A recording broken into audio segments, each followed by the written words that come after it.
The Supreme Court overturned Roe v. Wade on Friday, and just like we predicted, some people on the left aren't taking it so well.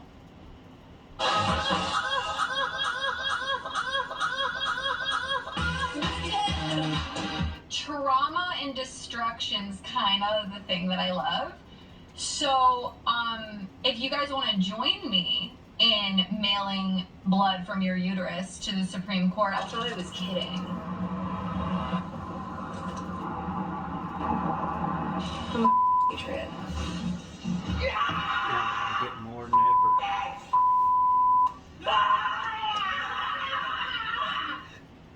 The ladies of The View were so upset by the ruling on Friday that they fled the country. And they did the show from the Bahamas. Watch. You better hope that they don't come for you, Clarence, and say you should not be married to your wife, who happens to be white. You better hope that nobody says, well, you're not in the Constitution, you're back to being a quarter of a person. By the way, the ladies of The View probably didn't run this by their travel agents, but abortion is illegal in the Bahamas. Just thought you should know that.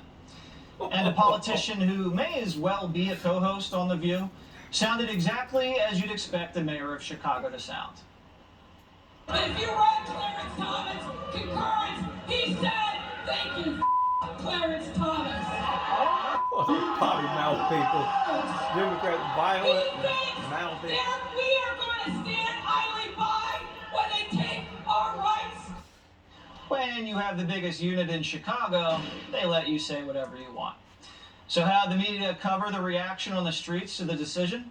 Well, the same way they covered the Black Lives Matter protests. Pro-abortion right demonstrators themselves have been overwhelmingly peaceful. Most protesters were peaceful. The protests remained largely peaceful. People are listening to speeches. This is a very peaceful crowd. We have not seen any incidents. Peaceful protests happening outside the Supreme Court and in other state capitals and cities around the country. Because the media lies to protect their own side, they won't tell the truth about what went down this weekend, but Jesse Watters Primetime will. Friday night, violent protesters held lawmakers hostage inside the Arizona State Senate building. They were trying to break through the glass while members were inside. Police had to deploy tear gas to break them up.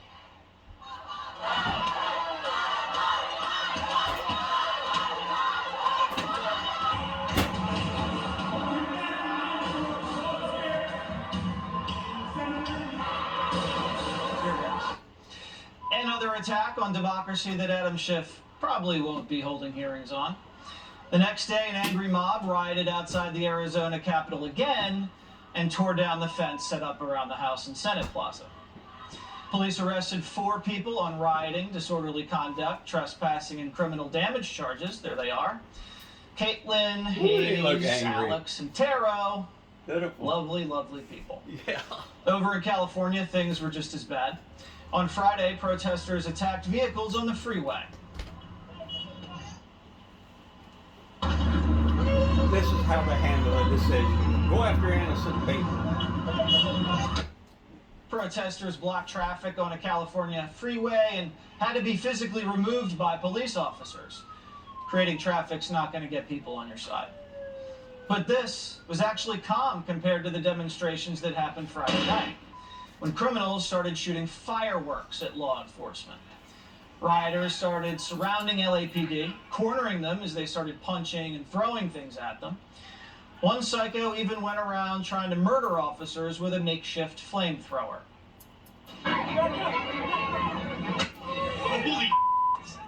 The alleged flamethrower, Michael Ortiz, was later arrested for attempted murder of a police officer. Was that a mostly peaceful flamethrower? In Hollywood, small businesses were vandalized and all smashed up. These small businesses have nothing to do with abortion.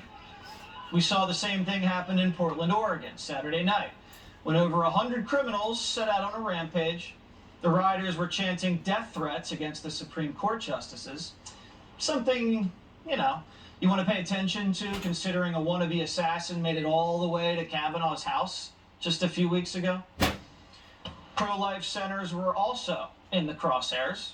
The Blue Ridge Pregnancy Center in Virginia was vandalized, windows were smashed, threatening messages written in graffiti. The center helps counsel women with unplanned pregnancies. I thought the left loved counseling. Don't they want counselors riding shotgun with police officers? A Christian pregnancy center in Colorado early Saturday was set on fire and spray painted with messages like, quote, "If abortions aren't safe, neither are you." This trail of destruction is eerily similar to all the lawlessness we saw in the summer of 2020 and in 2016. Cops being attacked, small businesses looted, and the media telling us, just chill out. It's all good. Over in Oregon on Friday night, over 75 Antifa-linked people dressed in all black, masked, hoods, came together for a night of rage. They attacked the Dove Pregnancy Resource Center, where they threw smoke bombs at officers and then physically attacked them. Police say several officers were left with some injuries, and according to Eugene Jail, support all 10 of the people arrested were later released. Of course, we saw Antifa members sneaking their way back into the chaos all over the country. They were out in Seattle dressed in all black to disguise themselves. The Post-Millennial reported they tackled a pro-life woman to the ground and pepper sprayed her in the face. Antifa came out in our capital, too. We saw them there over the weekend, all black, same deal. They even set an American flag on fire. That's what they want to do. Take America down and just destroy everything that's left standing. Where's Biden's Attorney General, Merrick Garland? He hasn't said a word about the violence over the weekend. And he's still letting protesters descend on the homes of our justices. We can only conclude that the Biden administration is okay with the violent attacks that have happened in the last 3 days. And that is a very dangerous dynamic. Protect yourselves out there, because the government won't. Senator Chuck Grassley is a member of the Judiciary Committee, and he joins us now. So, Senator, what can we do about this? Well, you got a letter from me that I'm sending to the FBI director. We need a briefing on Capitol Hill to make sure that the FBI is just as concerned about this sort of demonstration as they are other demonstrations. No, they're not. An equal application of the law. And we also know that it's the Constitution protects peaceful demonstration and peaceful speech, but it doesn't protect what you just were talking about and what you showed the people of this country. We can't have a double standard of justice. I don't know what I'm going to get from the briefing, but it happens that just 1 week ago, I also had a telephone conversation with Ray, and I asked this specific question about Jane's revenge, whether or not they were looking into that the same way that they were other violations. And when the Attorney General sigs the FBI on the school board leaders and the people that are going to protest to their school boards, you'd think that they would have the same consideration about this violence going on against businesses. It's very clear just from the video footage and the arrests that Antifa has now gotten into this crowd on the streets and they're committing violent acts. Has Chris Wray, has the Attorney General, have they ever told you what their plan to deal with Antifa is? No, I think that we have some judgment from 2 years ago that there's a double standard on, for instance, in Portland, not enforcing the law against the destruction of that property like there is other federal property that, people are being prosecuted for, and consequently, we shouldn't have that double standard. All right, well, we got to see some action out of the FBI and the Attorney General's office, because you can't continue to have nights like this where innocent people are being hurt, law enforcement's being assaulted, and innocent small businesses are being ransacked. You can't let it go on, because we know what happened the last time that happened, and that's no good. Senator Chuck Grassley, I think you and I agree with that. I agree with you. Great. Thank you for coming on. You bet. Glad to be with you. Now, it's not just Antifa and anarchists who are using the Roe decision as an excuse to cause chaos. All across the country, progressive politicians are throwing a hissy fit and are just ready to pick up their ball and go home following the court striking down Roe v. Wade. Democrats didn't get their way, so they've declared open season on the high court. Watch. This is not just a crisis of Roe. This is a crisis of our democracy. If we allow Supreme Court nominees to lie under oath and secure lifetime appointments to the highest court of the land, we must see that through. There must be consequences. Do you think lying in a confirmation hearing is an impeachable offense? I believe so. Okay. I believe so. I believe lying under oath is an impeachable offense. And just because the court disagrees with you, AOC, they don't want to date you. By the way, is there a Republican anywhere that AOC doesn't want to impeach? We haven't found one yet. And then there's Liz Warren, who of course wants to pack Where's the lie? This court has lost legitimacy. They have burned whatever legitimacy they may still have had after their gun decision, after their voting decision, after their union decision. They just took the last of it and set a torch to it with the Roe versus Wade opinion. I believe we need to get some confidence back in our court, and that means we need more justices on the United States Supreme Court. So the Senate wants to destroy the court, and now the squad wants to destroy the Senate. Oof, this is getting interesting. Watch. We know that the Senate is broken. You've heard me say multiple times that we need to get rid of the Jim Crow filibuster and or carve out an exception for these critical pieces of legislation that need to be passed. So Democrats now want to nuke the filibuster to get abortion on demand throughout the land. And Joe Biden, who's come out against court packing and nuking the filibuster, has folded. Whenever there's an issue that he can't handle, he makes Kamala in charge of it. And that's where issues go to die. Kamala Harris has now been appointed abortion czar. Oh my goodness. We have to also recognize, Dad, that we are 130 odd days away from an election, which is going to include Senate races, right? Part of the issue here is that the court has acted, now Congress needs to act. But if you count the votes, don't appear to have the votes in the Senate. Well, there's an election happening in 130 odd days. We need to change the balance and have pro-choice legislators. So the Democrats are making abortion their midterm issue because they have no other issues to run on. They can't do anything about it on the federal level, but there is one thing Democrats can do, and they do it really well. Why? Fundraise off of abortion. Is that all they have? I received a text message from Joe Biden's campaign yesterday saying that the Supreme Court had overturned Roe versus Wade and that it was my responsibility to then rush $15 to the Democratic National Party. And I thought that was absolutely outrageous because my rights should not be a fundraising point for them or a campaigning point. They have had multiple opportunities to codify Roe into law over the past 20, 30, 40, 50 years, and they haven't done it. So this Roe v. Wade decision has created a civil war on the left, it looks like, and they're turning on each other. How could this happen when Democrats control the White House, the House, and the Senate? So get ready for a lot of infighting. But is abortion a top priority in America? A new CBS poll shows that the American people are far more worried about inflation, the economy, crime. At the end of the day, this is a kitchen table election, not an operating table election. Moms and dads are worried about kids being smothered by masks, CRT, and transgenders at school, and how they're going to afford gas and groceries. This is why voters are bailing on the Democratic Party. In the last year, over 1 million voters have ditched the Democrats and have switched their registration to Republican. And most of the shift has come in the suburbs, where the key counties swing elections. Kellyanne Conway is the former counselor to President Trump and author of Here's the Deal. I know it's early, but Kellyanne, how do you think this court decision is going to play in the midterms?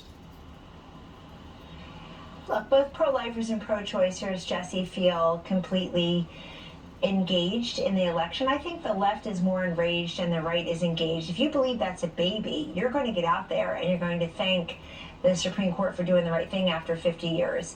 But look, the Democrats are actually mad at themselves. They only have themselves to blame. I'm shocked that Joe Biden stepped foot on that plane to Europe without, quote, doing something. He took no executive action. He didn't go and join the protesters on the steps of the Supreme Court. He didn't even call legislative leaders to the White House, as far as we can tell. And you have to wonder, what is the issue that's going to make him get some energy, some vigor, and say, I am not leaving this desk this Resolute desk until you put something on it that's important for inflation or a rise in crime or baby formula or now abortion. So 34 Senate Democrats wrote the president a letter this weekend. He took no action. They urged him to take action before he left. 20 black Democrats sent him a letter saying, please declare a public health emergency. Please do something. And you know what the answer was, including by Kamala Harris today, the new abortion czar, in an interview on CNN? She's talking about ending the filibuster. They want to pack the court into the filibuster. They want to argue in the courthouses where their rank and file are in the clinic saying, wait a second, I came here today to terminate my pregnancy. I came here to get the Plan B pill. You don't have a Plan B on abortion. So they're mad at themselves. One more thing. Some of them are mad at RBG for not getting out of the court, not retiring, and instead of being replaced by Amy Coney Barrett. Some of them are really mad at Obama. In 2007, he promised Planned Parenthood, about 15 years ago to this day, he promised them when he was running against Hillary that one of the first things he would do as president, Jesse, is to codify Roe versus Wade. And he didn't do that. And then they asked him during his first 100 days, why not? And he said, that's a legislative thing, I can't do it. So it's a party in disarray. Look, I do think there will be some apathetic Democratic voters who now have that anger and that anarchy and bring it to the ballot box, but it does not compete with inflation and immigration, education, national security, border security, and of course, infant formula and a rise in crime. 25% increase in crime in our major cities under Biden's watch. I agree. I think that's going to be the main driver. And the fact that you put Kamala out in front on this is going to backfire. It always does. That means she's going to be doing more interviews. Here's some more sound of her on CNN saying something which I think everybody agrees is quite obvious.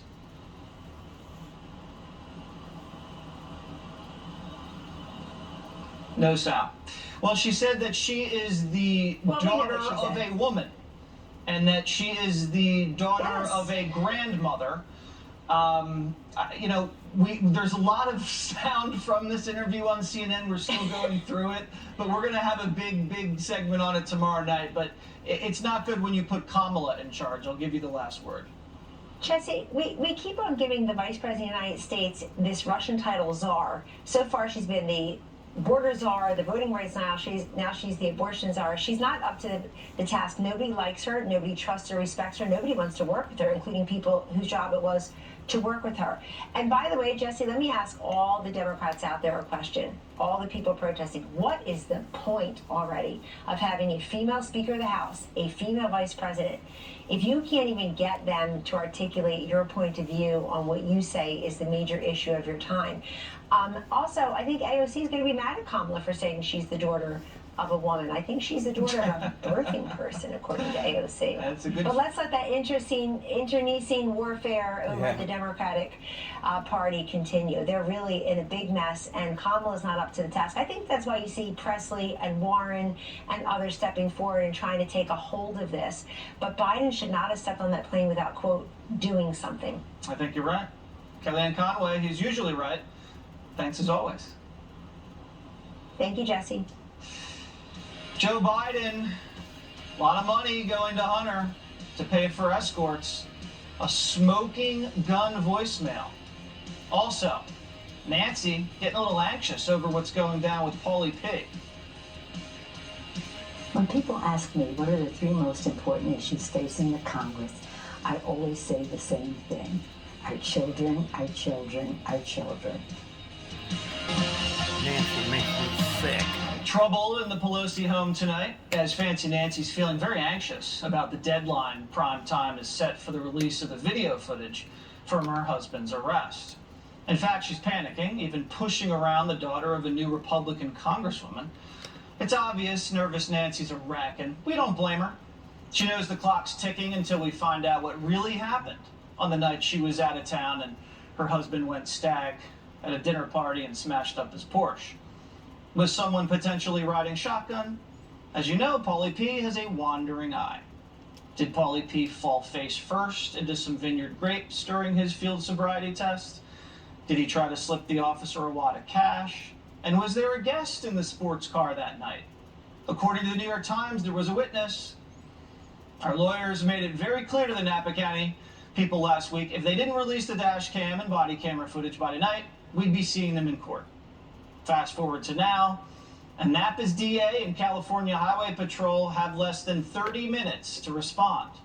If not, at 8 p.m. sharp, we'll be filing a motion and taking this to court, where they'd have to testify as to why they've been lying to us and why they're engaged in a giant cover-up to protect the drunk husband of a corrupt Speaker of the House. For once, they'll be forced to answer Primetime's questions instead of hanging up the phone on us and sending us out on wild goose chases. The bookers over at CNN have a very high bar for would-be guests. Will you hyperventilate about January 6th? If the answer is yes, then you're in. But what happens when they accidentally book someone who doesn't buy into that narrative? That happened. Take a look. Are you worried at all? Do you look? No. I'm going to say this to the people of the United States. I'm not. I think that, I just get back to what I've been trying to say to you throughout this interview. I think that reports of the death of democracy in the United States are grossly exaggerated. America is a shining city on a hill. There were some weird and kind of unattractive scenes back in the, died. I mean, it was pretty serious. It was pretty weird. I won't deny that. It was worse than weird. I mean, looking from the outside, it was pretty weird. But I don't believe that American democracy is under serious threat. Far from it. I continue to believe that America is the greatest global guarantor of democracy and freedom. It's good to know there's at least one leader out there who still believes in All America. right, Boris. Kind of weird. Jake didn't like that. Coming up, a smoking gun voicemail that proves the big guy knew all about Hunter's ties to the Chinese communists.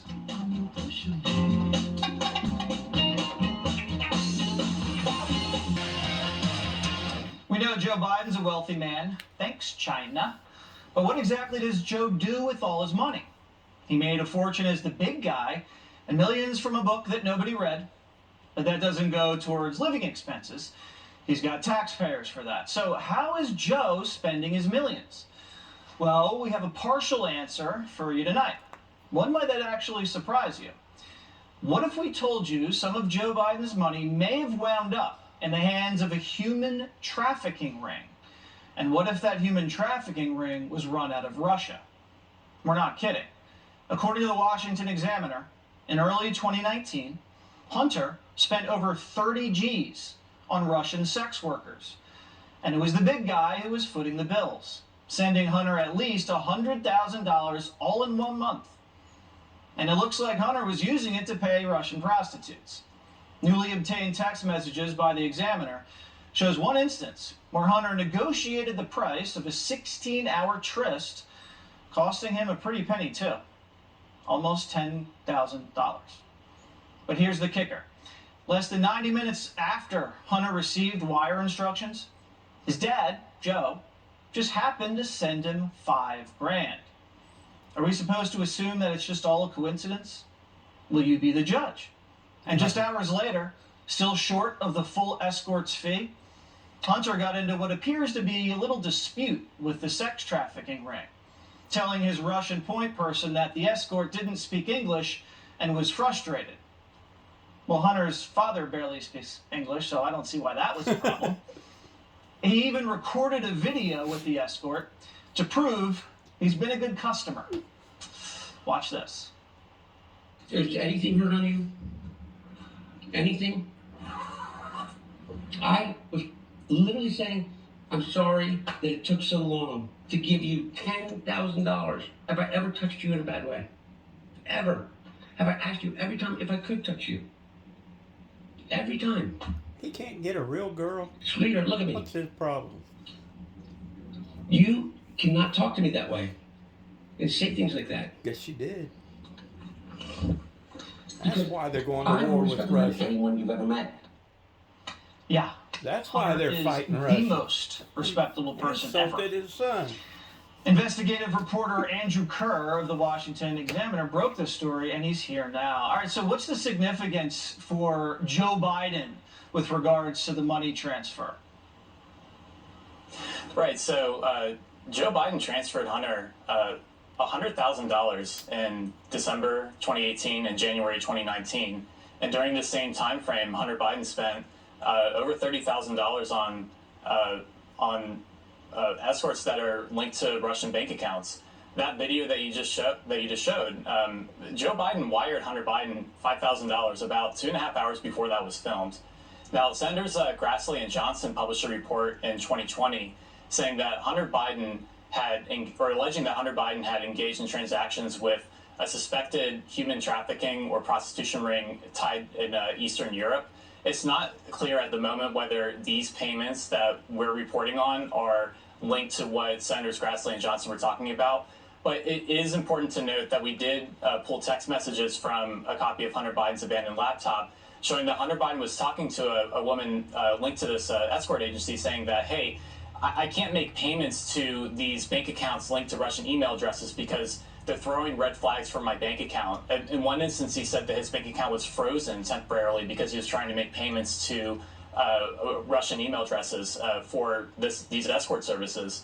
So, it's just pretty incredible, the amount of money that Joe Biden was sending Hunter Biden and then what he was using that money on. And this is in a time frame where Hunter Biden, despite making tens of thousands of dollars a month as a director for Burisma, he was essentially broke. His bank accounts were running in the negative.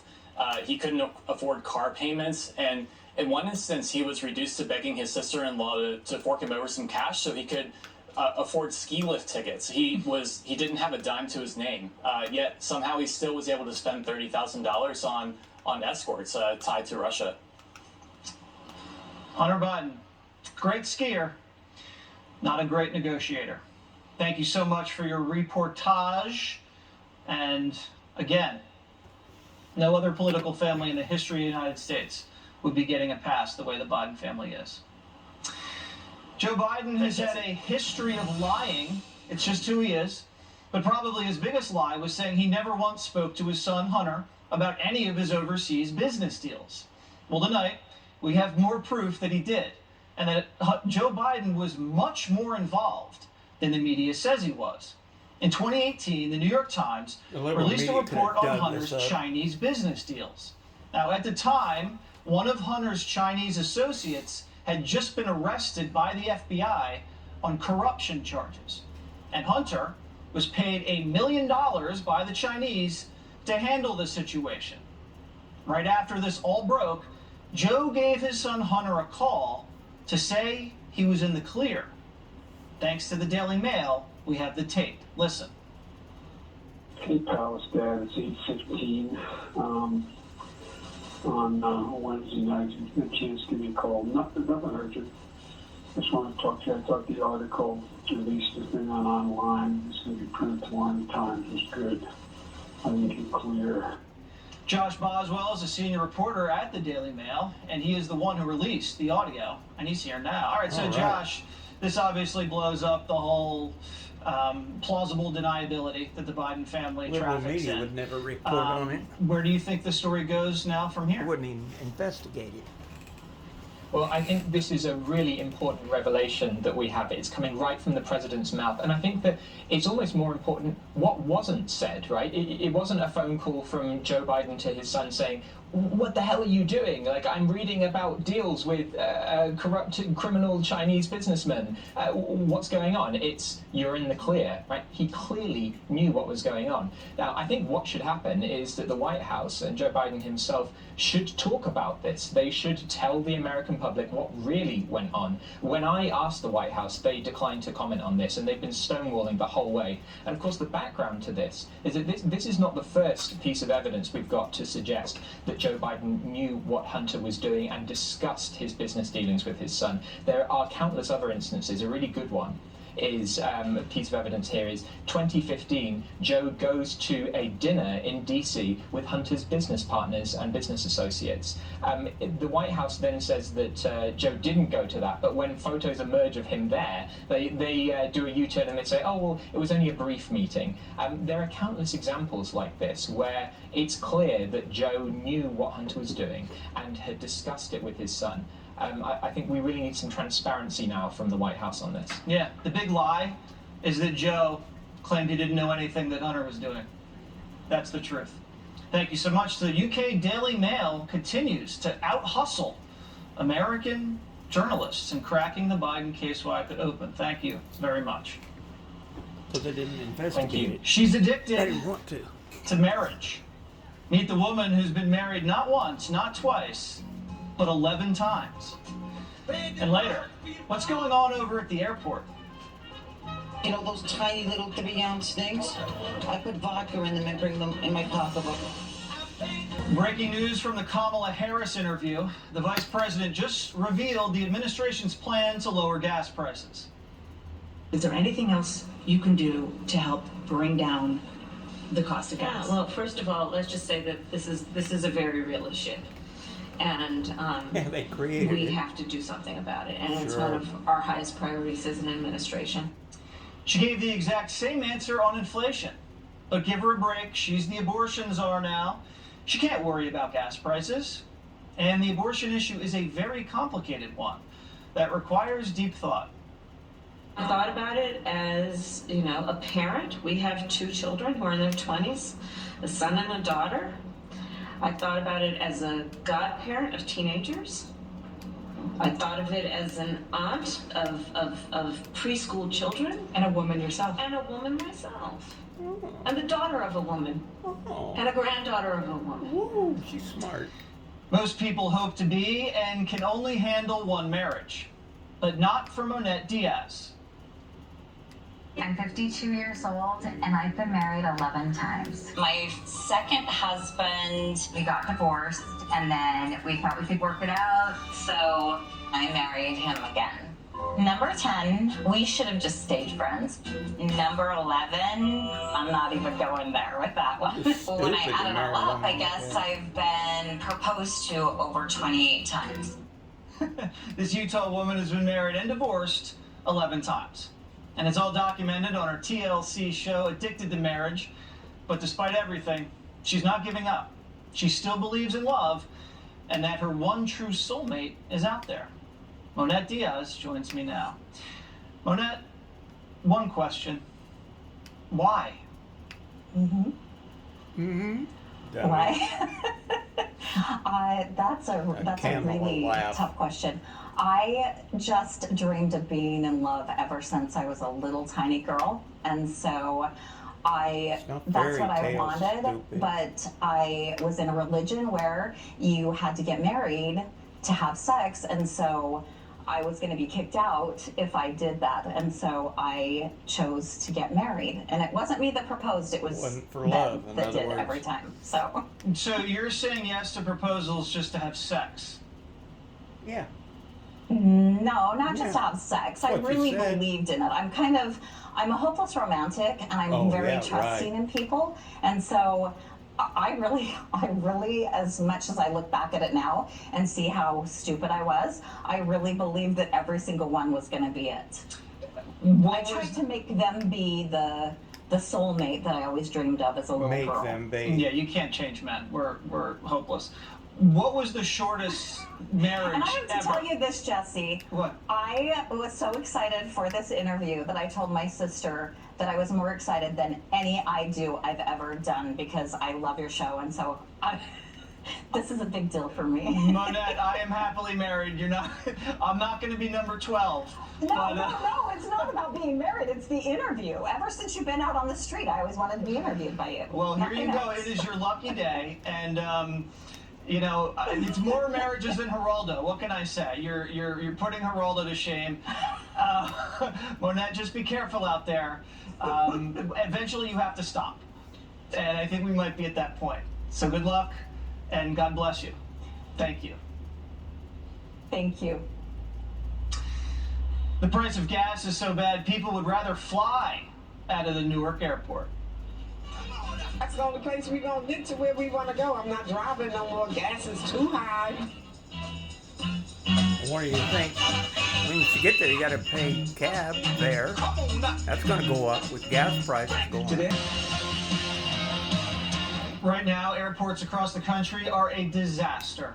Flights are getting canceled, plane tickets are outrageous, and patience is growing thin. So we decided to send some producers to Newark International Airport to talk to some passengers.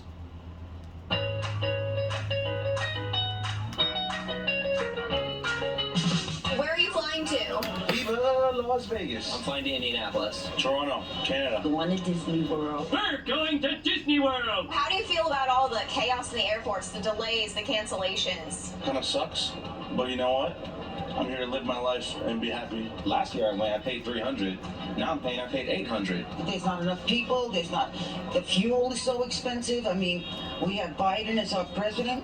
Pretty bad. Come on, man. What would you say is the most frustrating part about traveling? Getting to the airport and finding out it's delayed. Just having to wait to get on the plane. I wish I could just jump on the plane. The size of the seats. For some reason, even though I don't have any metal on me, the thing beeps. They have to pat me down. Ma'am, can you just put your hands up, please? Thank you. Don't pat me down. What would you say is the strangest thing that's ever happened to you on an airplane? There have been people that have been near me that take off their shoes and their socks. Between you and me, Elaine, I think I got a foot odor problem.